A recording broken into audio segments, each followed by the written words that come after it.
Why now is the best time to start your own business?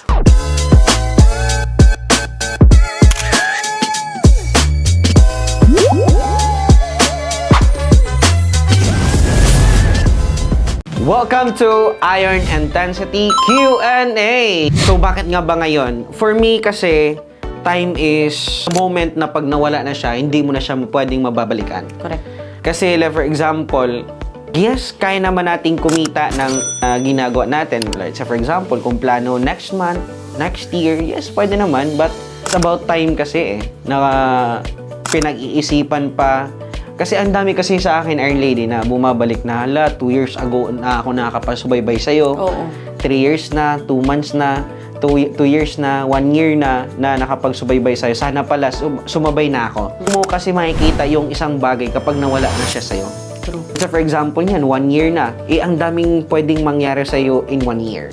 Lalo na dito sa community natin na marami nagkakaroon ng resulta. First month nila, second month, may 2 months tayo na nakapag-hit ng first million na dito sa Elites Empire. So, imagine, ang daming pwedeng mangyari sa'yo in a very short period of time, lalo na kapag nandito ka sa Elites Empire. Nandito ka sa napakagandang community. So, why now is the best time?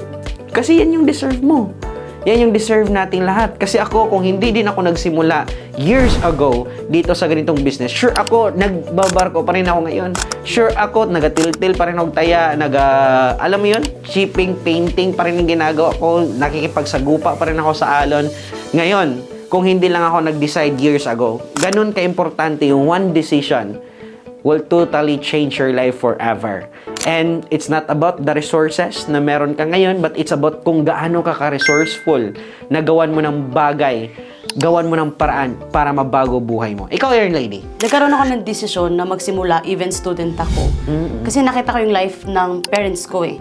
Alam ko yung hirap talaga sa traditional business. Lalo yung negosyo namin.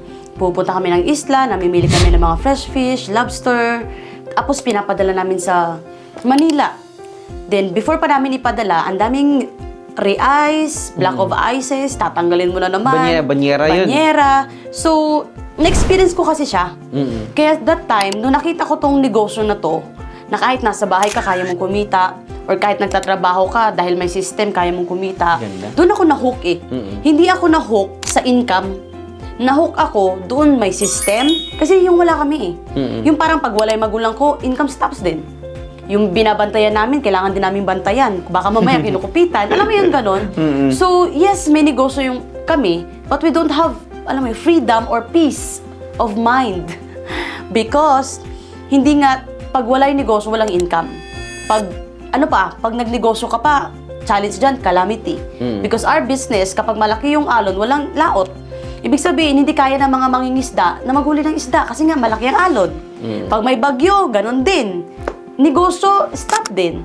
So, kaya dumating ako sa point, nung nakita ko tong negosyo na to, hindi ako nagdalawang isip. I grab it right away, even I'm a student. Kasi alam ko yung buhay pag traditional business, at gusto ko yung buhay nung negosyo na ikaw nga ang boss, pero may sistema, may mag-guide sa'yo na mentors.